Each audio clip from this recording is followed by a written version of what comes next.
Welcome to Podcasting and Platforms. Thanks so much. We are back with our second episode live here at Switchboard, and we are so excited to have everyone here. Great crowd enjoying Long's Donuts, and I'm even more excited to introduce my guests today. It is Dyke Michaels and Zach Rohn of HarderBrunch, local podcast. Thanks for being here, boys. Thank you for having us. Thanks for having us.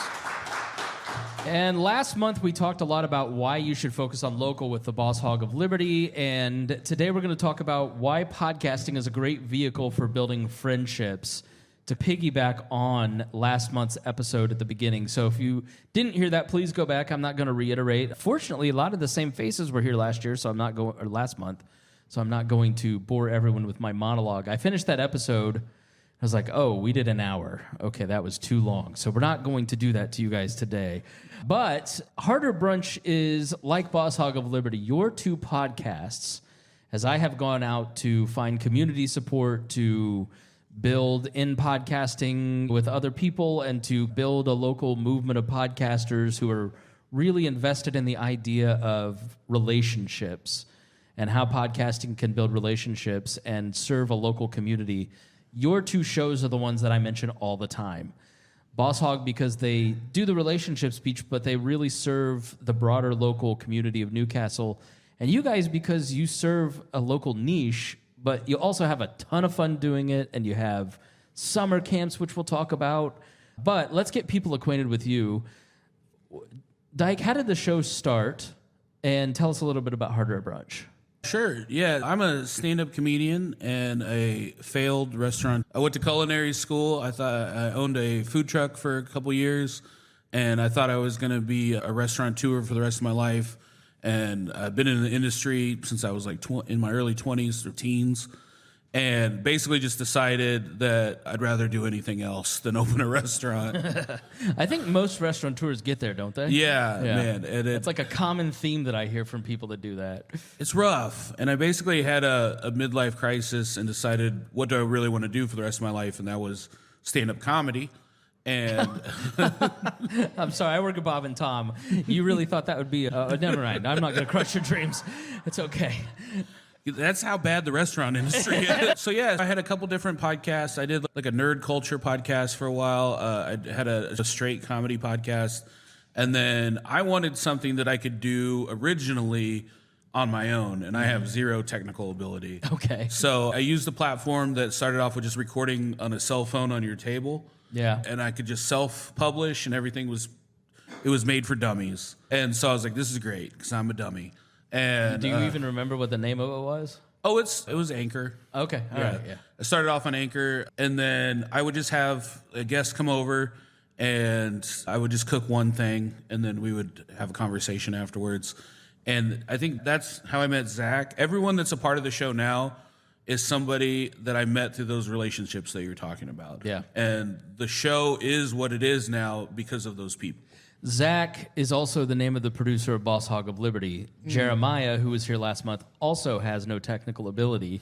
He just liked that the show was good. He was a fan of the show, and then heard that it sounded poorly, for lack of a better term, and volunteered to be their producer.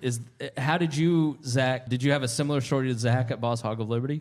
Yeah, I came on as a guest originally. I used to have a product company. I made mustards and ketchups. It was called Batch Number 2. Okay. And so I came on to talk about that with Dyke. I had known him a little bit, and what I felt was different was I had done a lot of like TV interviews, radio interviews, where you go in, you sit down, you do the thing, they ask you basically your resume questions, and then you go.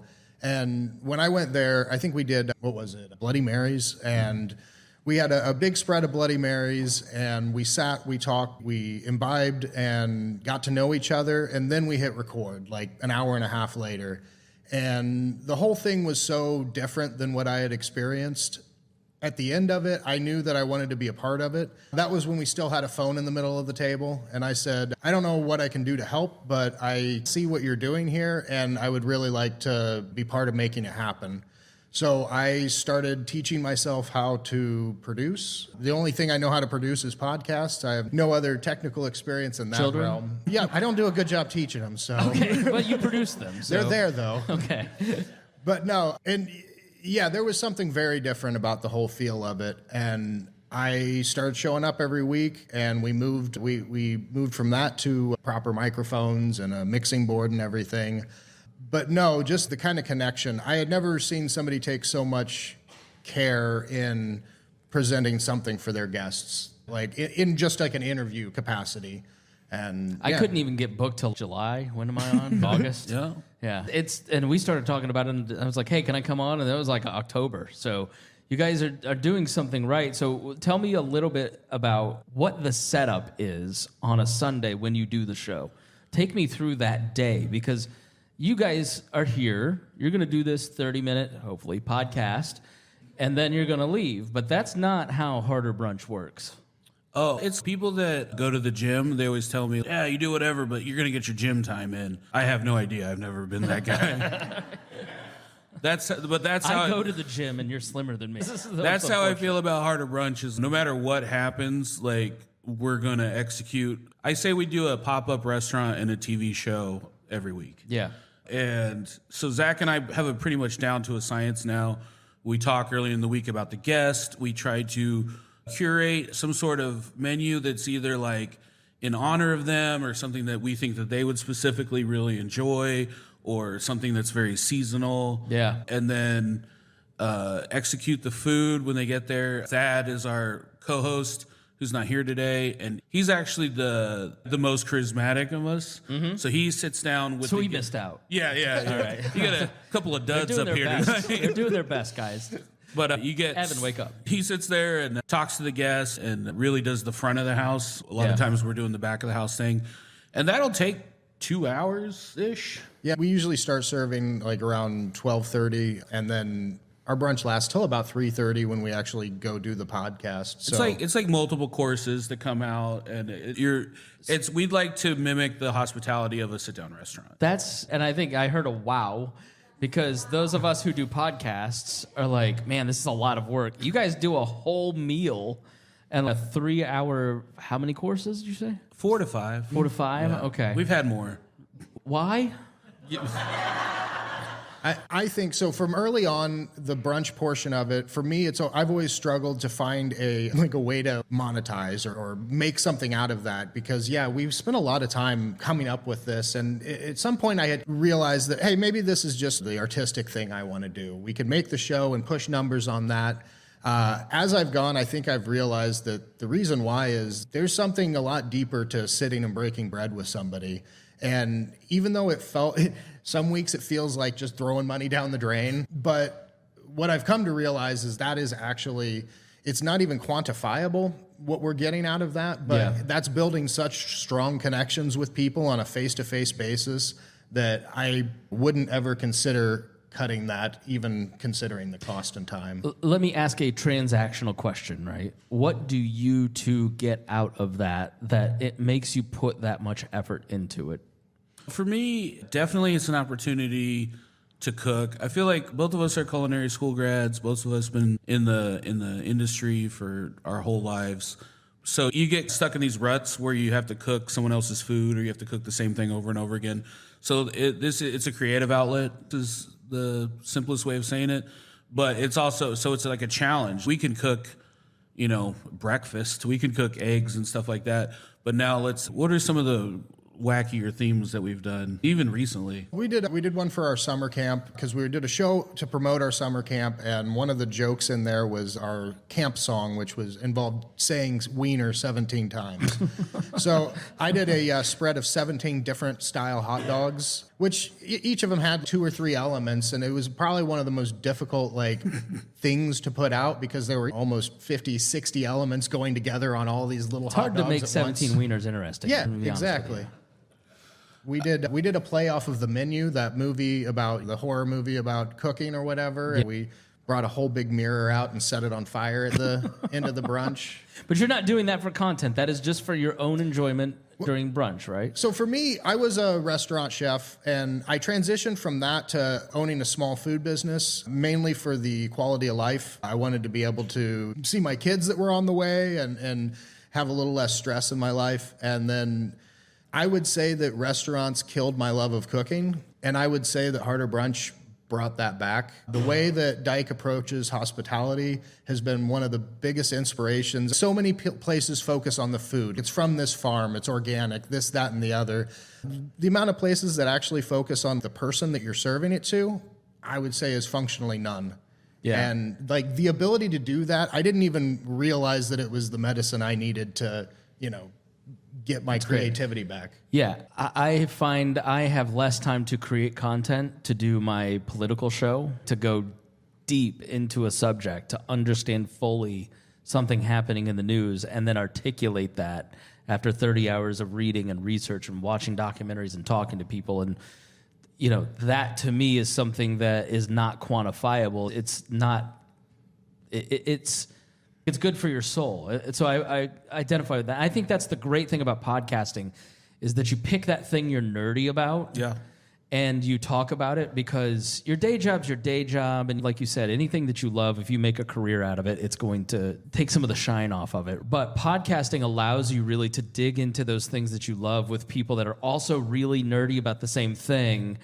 I love that you guys, cooking is one of those things that people are nerdy about, but that's really hard to translate to a show, right? I guess you could do a cooking podcast like a New Age Julia Childs type deal on YouTube, but I think you guys have articulated here, hey, this thing that is really good for our soul that we're really nerdy about, we've managed to do a podcast around it without doing a podcast on that specific thing.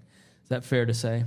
Yeah, absolutely. There's times where we'll briefly touch on what we had, but it's more like the focal point that brought everybody together, and then the podcast can just happen organically.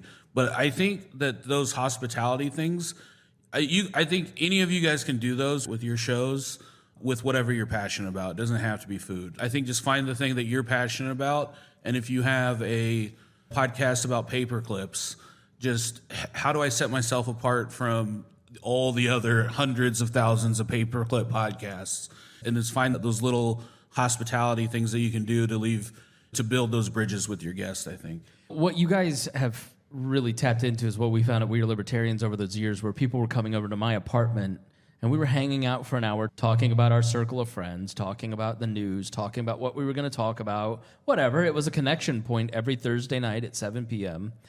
And that made the show better.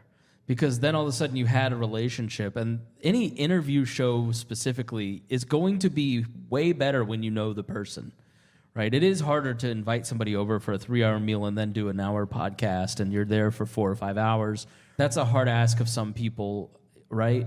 Okay. And it's a hard ask of yourselves on a weekly basis. But the interview has to be so much better because you've had those conversations with your guests. Yeah, I think so. And sometimes you get some of the kind of superficial stuff out of the way during the meal. I also just think that it's important I think there's something about, as adults, we don't have, like, we lose a lot of the kind of friendships and social interactions that you maybe had when you were in college or younger or whatever. My entire team is made up of people that came over and this never left. Yeah. And so having those relationships, but like having people come over, and it's just like, it's a good time. It's a hang. If you have kids, it's like you get a day where you walk into a place and then you get a meal that's made especially for you, and then we get to talk about you for an hour. And I think Which is my favorite thing to talk about. Yeah. I think it catches people off guard. And because if you're like me, whenever you agree to do something, even like coming here today, I was very excited about it. There's a part of me that when I wake up this morning, it's like, I have to go leave my house. I got to get dressed and go do a thing. So I think that when you get to a place and then you have this incredible experience, and then just, oh man, I'm so glad I came here. Yeah, that's really you've touched at the heart of why I'm trying to encourage people to do more in-person stuff. And I'm building a podcast studio block south of here at 801 Switchboard for that reason, to get back to that in-person connection, not just for me, but for other podcasters, because it's more fun than doing it on Zoom. And I think we've gotten to a place where everything feels like a task. I think we live in a culture that is very task-oriented. There's another thing I got to check off, even with the people that we love.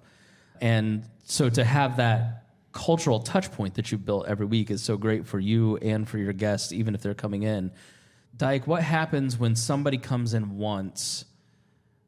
What I found is that people come in, they hang, and then they stick around. There's a lot of people here who were We Are Libertarians guests 5, 6, 7 years ago, and then just are still good friends because of those hangs, those conversations.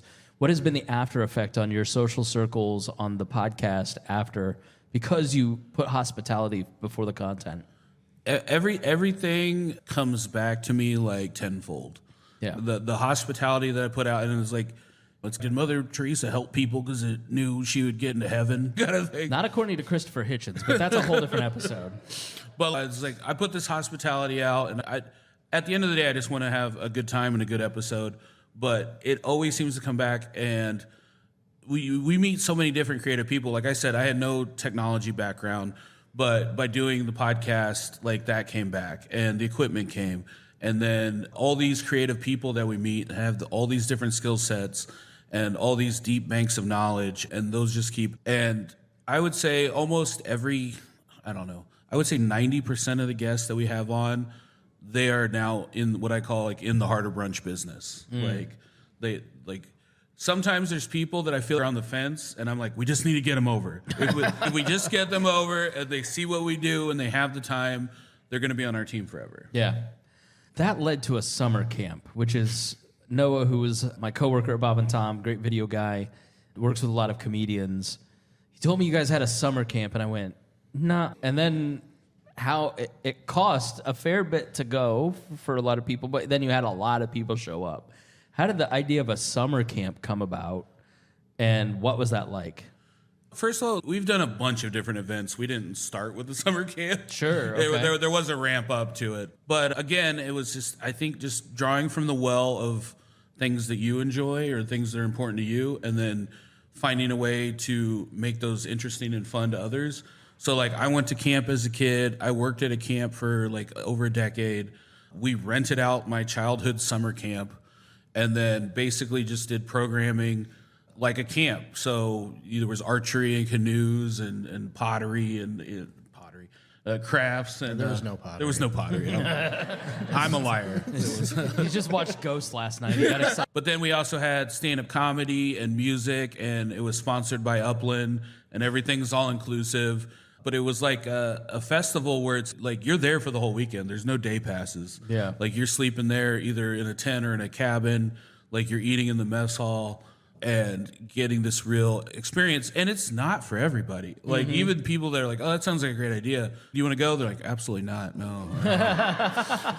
But the people that did show up had an amazing time. Yeah. And I feel like what we do with the podcast, we did to those people now where they're in the HarderBrunch business. Yeah, I think you're articulating something that I always try to get across to my clients is that, let me ask this because I think it may illustrate. I don't know the answer. I may look like a fool, but did the people that show up to your events and to your summer camp, are they more just people that you didn't know who listened to your podcast, or are they those people who have been guests on the show and became a part of your network because of that intentionality?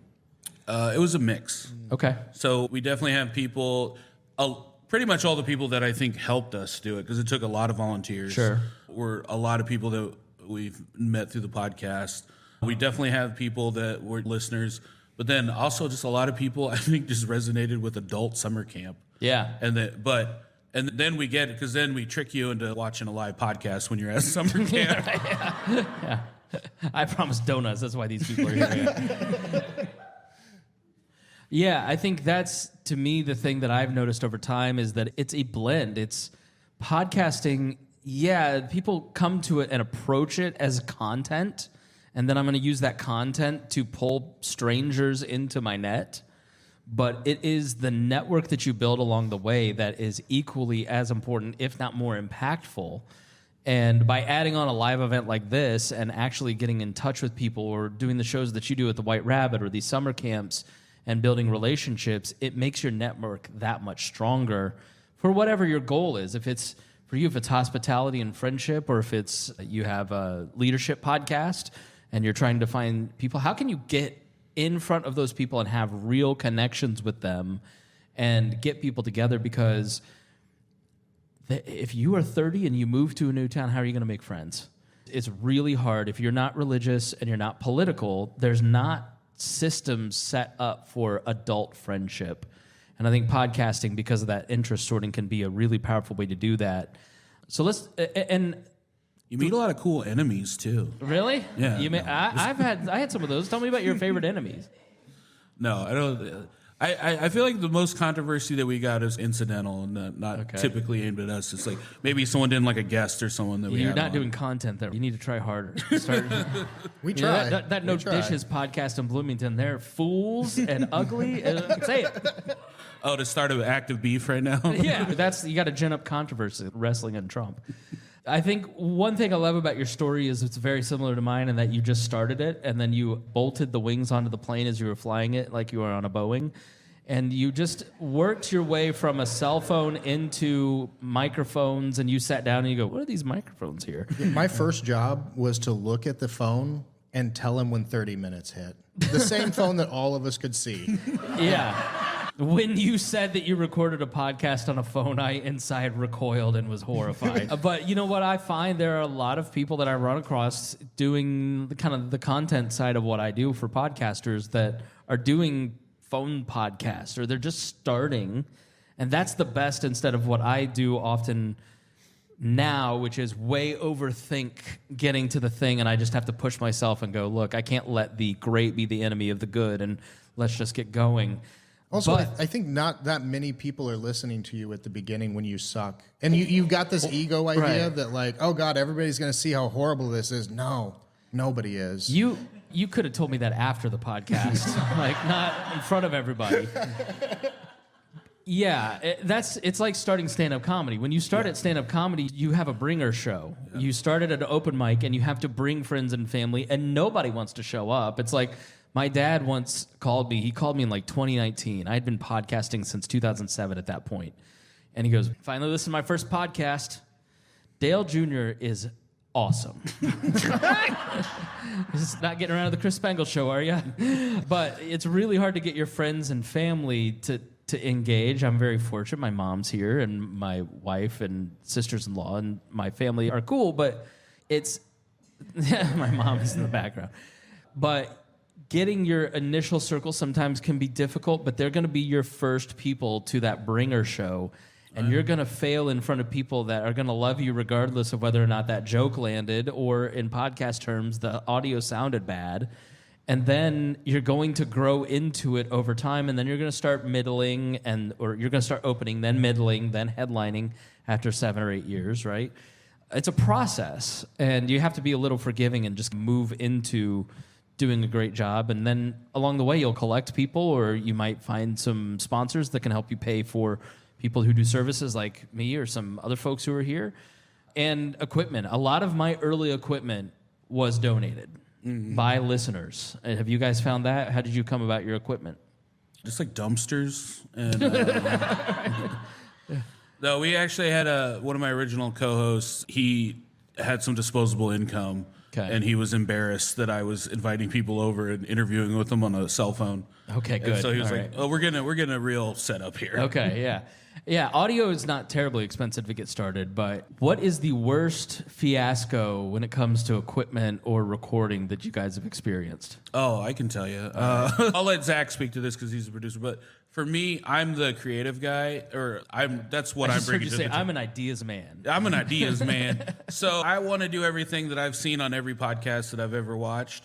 And there'll be things where I'm just like, I wanted a TV up on the wall that like somebody is sitting there on the laptop and bringing up like Jamie on Joe Rogan. I was like, I want that. That took 2 years to figure out. Okay. Just getting a TV and bringing stuff up. Even getting cameras. We've been doing podcasting for 5 years. We didn't video record anything till about 2 years ago. Mm-hmm. Yeah. So all of those little things. It's every time you introduce a new element, it sends ripples out, and you're like, okay, how does this affect this, and how does this work this? And so sometimes my eagerness to implement something oversteps the actual, okay, how does that actually work? Right. Who's actually going to do that, Dyke? Because you're not going to. Right. Yeah. Yeah, no, I would say we don't have as many on the technical side of problems. We have a pretty basic setup, and you do run into things where like your computer will crash and it stops recording. You have to stop and start over. We've been fortunate that we really haven't lost any episodes. We've always been able to pull through. I would say that it's not always easy to find the answers that you're looking for if you have a specific issue. If you're trying to export your videos and then your computer starts crashing, and then you got to go Google why Adobe Premiere isn't working in this instance. And sometimes it takes a month of trying different things and actually figuring it out. But yeah, I think that would be maybe not having the support or whatever, because there aren't necessarily a lot of people who are podcasters out there. Like you see a lot of like radio people that went to school for radio, but I find that what I do is very specific. So even if we're talking to like music producers, like it's a completely different world and what they're thinking about, how they're running their settings. It's my buddy Ethan from WIBC is here, and it is astounding how technologically illiterate a lot of our radio friends are. Like they don't know a microphone from a recorder. It's unbelievable how they're like babies. They're really, all of them are like babies. Yeah, but I think to illustrate that point, you guys show like, I think people, they start into podcasting and they go, well, I got to get the right tech. I got to get that. It's the people that really matter. And Kat, I'm going to call you up here in just 1 second because I want you to come up and talk about them because I want a fan's perspective. But Kat, why don't you come up now, actually? Let's have Kat from... Kat is from the... Yeah, you're a little... Kat is from the Fake Ass Book Club, and she is an awesome friend of both of our podcasts. And really, hey, Kat, why don't you come back behind Zach here, just because we're going to get some feedback. Thank you. That'd be great. Appreciate it, Garrett. The No Dishes podcast thought of that. HarderBrunch didn't, I'm just saying. I am. Still getting feedback. Yeah, so Kat, talk about HarderBrunch and how you got involved and what they do well, and illustrate the points that I don't think I can effectively do the way that you might be able to. You were right to call me up, Chris. Actually, I know the HarderBrunch guys because of you. Oh, okay. You didn't know that, did you? No, I didn't. No. So you were hosting an event downtown. It was a mixer. Yeah. And I just walked up. At first, I didn't believe that was Dyke's real name. Yeah, I thought he was doing a bit. You want to address that? Yeah, explain yourself. Yeah. Is that your maiden name? It's my married name. Yeah, okay. It's a family name. All right. Yeah. All right, I won't elaborate. Family of Dyke builders. Okay, all right, yeah. A lot of waterworks in your family. Yeah. Yeah, so we just started. Beavers. Your master plan is working. People are meeting each other, linking up, and they had me and Moni on the podcast, and we showed up the first time. I think Moni was a little terrified because I was just being myself. I wasn't being... Yeah, Moni, I get it. I watched their show before and I knew I could be. I was like, these guys are stand-up comedians. They're not going to be like really sensitive or anything like that. But yeah, they gave us a bunch of food. Make sure when you show up, you're very hungry. Know that it might get a little blue. The humor, like don't bring your kids. Don't bring your kids. Yeah, get a babysitter. Prepare for a really good time. While we were there, me and Dyke figured out we went to high school together. We didn't even know that. Didn't you go to high school with Harry, too? I don't know. Apparently, I remember who I went to high school with. I thought, where'd you go to high school? I went to Cardinal Ritter. Okay, that's a different person then. Yeah, but... We had a guest on the podcast once, and they went to school with Harry, and I was like, how did you not know each other? I knew everybody. And they're very good at curating sort of the guest list, too, because while we were there, we met Tina and had her on the podcast, and it just ended up being this experience where it's, if you're going to feed me, I'm going to keep coming back. So, yeah, that's pretty much... I'm going to be there tomorrow. She's worked her way into almost being a co-host, right? Oh, yeah, she's third mic. Yeah. Okay. And that's the thing, too, because I've been called in before when someone canceled. Like I said, everyone, if anyone's done podcasting, you've had someone cancel on you, and it's just like a whole thing. So why have you worked your way? What is it about the culture that they've built that made you want to get involved and keep coming back? No one sexually harassed me. We laughed. That's a pro tip. That's a pro tip. Thank you. Yes, and you're a right lot to of the applaud. a lot of the libertarians here were like, what does that mean? Yeah, like weirdly enough, there's 0 environments I've been in where that doesn't happen. And I was like, wow, this was actually a nice experience. Wow. I didn't even know that could happen. I'm like, yeah. Man, the bar is really low, guys. You can just walk straight over it. Yeah, and if you go, there is a dog. So if you're scared of dogs, but he's a friendly dog. But some people are scared of dogs no matter what. But just something to be aware of. Unless you're a mailman. If you're a mailman, I wouldn't. He's not Cody's not having it. So talk about the relationships that you see around HarderBrunch. The relationships I see, it's huge in the stand-up community. Like, I've actually found out about so many stand-up shows in the city from following them. And I love stand-up. So to me, that's probably been like the biggest connection, but probably following, because I don't know, did you guys know, you both know Dion? Yeah. Yeah, and stuff like that. Yeah. Like, and 'cause I've heard of him. You've heard of him? Yeah. He's cool. But yeah, that's probably the biggest thing. Second only to libertarians, comedians really need friends. Yes. And they can really only be friends with each other. It's like you take libertarians and comedians out of their circles and it just doesn't work. Yeah, right? It's not great. It's not great. But yeah, that's, I forgot what I was going to say. Sorry, Chris. Plug them. Because I think it's hard to plug yourself. I'll let you plug yourself, but give people the pitch to listen to their podcast. Yes, follow them. First, go to YouTube because, like I said, the production is fantastic and they've got a video element. Go to YouTube just right now. Go to YouTube. Follow them at HarderBrunch. Their IG, HarderBrunch. You guys are at. Do you guys have a graphic artist? Because your graphics are awesome. Yeah, very we got a consistent couple. branding. Yeah, that's really good. Very consistent branding. And then what? Cake. How did we not talk about meat cake? I think that's like that's like one of your best events. Yeah, we have 2 tentpole events. In the summer, it's summer camp. In the winter, it's the Meat Cake Invitational, where we invite some of the best chefs in the state to compete building these giant wedding cakes that are made out of meat. And then you get a ticket and you get to sample each of the meat cakes. Cooked or and then, raw? And then you... It depends on how you want to do it. Yeah, it depends on- There's There been was raw some elements tartare. before. Yeah. My dad's a golden retriever. I'll eat it. But it's grown from something that we started as a joke in our house between three of us to something that we had 10 chefs competing. We did a half liter with a couple hundred people there. Indy Star came out and did a whole piece. Why meat? Why meat cakes? Why not meat? I think the original thing was I was arguing with a pastry chef. And I was like, I could make a cake if it was made out of meat better than you. And she was like, no, you couldn't. And she was right. And turns out she was right. You don't go with sheep next time. But yeah, it's a fun thing, and I think the thing that gets me excited about doing events or the way I approach podcasting or whatever is I'm always trying to do something that I haven't seen before. Yeah. Or something that's at least new and different enough that I'm excited about it, and I think that excitement trickles down. Yeah. So let's save that. Let's take any questions. Thank Can you I go so now? much for Kat. Can I go? Yeah. Thank you. Thank you. Thank you, Kat. Does anybody have any questions for the HarderBrunch guys that you'd like to ask? Don't be shy. You guys, come on up. Yep. Ava, thanks so much. Please feel free to ask. Can I have a seat? Yeah, I was just going to ask, what was the most impressive meat cake you've seen? I think ours that we made that did not win this year, we made a meat dragon. It was a charcuterie dragon, and we actually got dry ice, so it breathed smoke. Oh my gosh. We somehow did not win. But no, there's some amazing stuff. Literally, Chef Yusuf, who's one of the best baking and pastry people, he did a croquembouche thing with foie gras in it. Just some really creative stuff. The guy that won did a melted clock, and it was Salvador deli meat. That's actually standing up or laying down. He had it on a tiered situation so that it actually drooped. Oh my god. It was it deserved to win.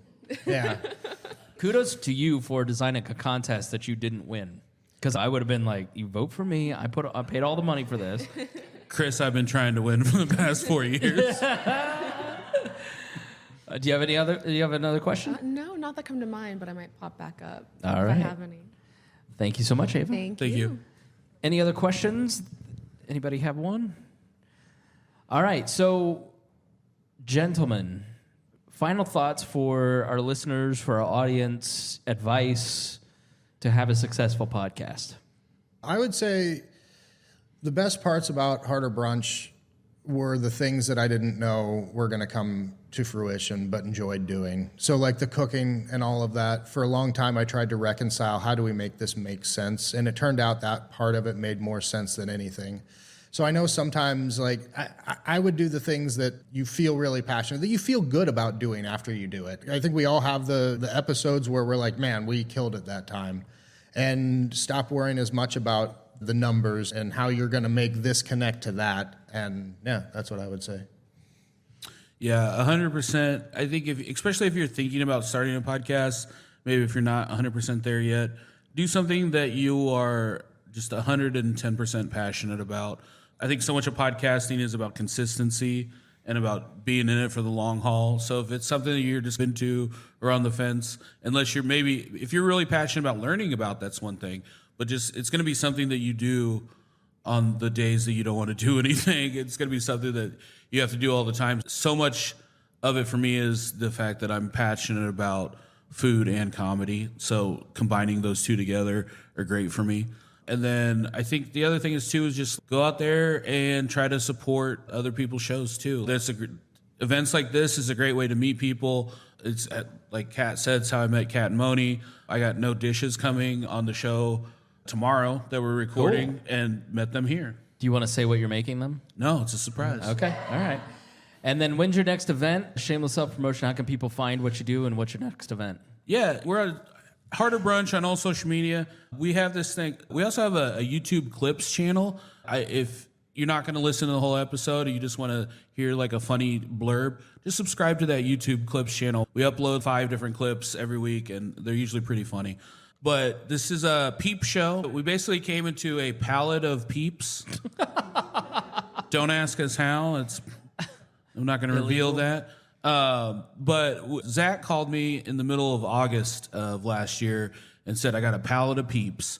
I want to do an Easter-themed live show based around these peeps. And I said, Zach, it is August. We still have a summer camp and meat cakes to do before this.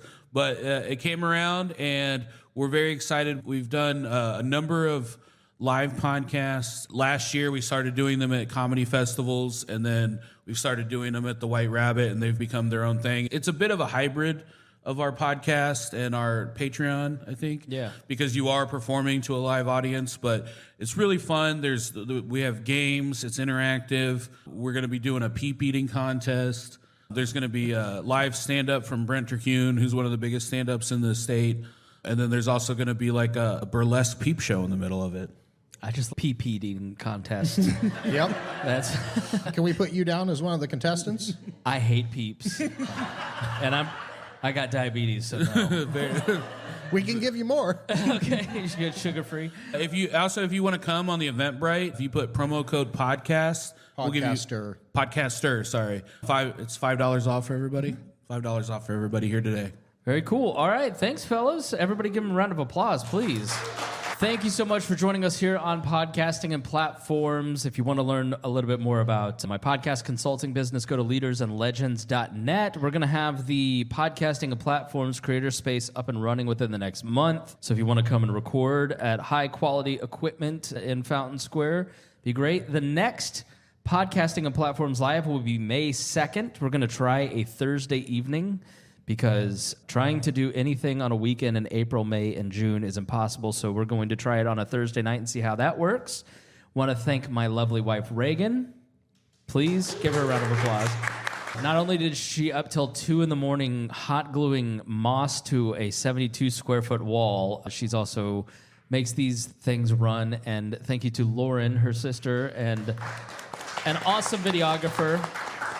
And to Switchboard and to everybody, to Jen Eads for helping greet everyone today, and everybody else I'm forgetting to thank. But thanks so much for being here, and we'll see you.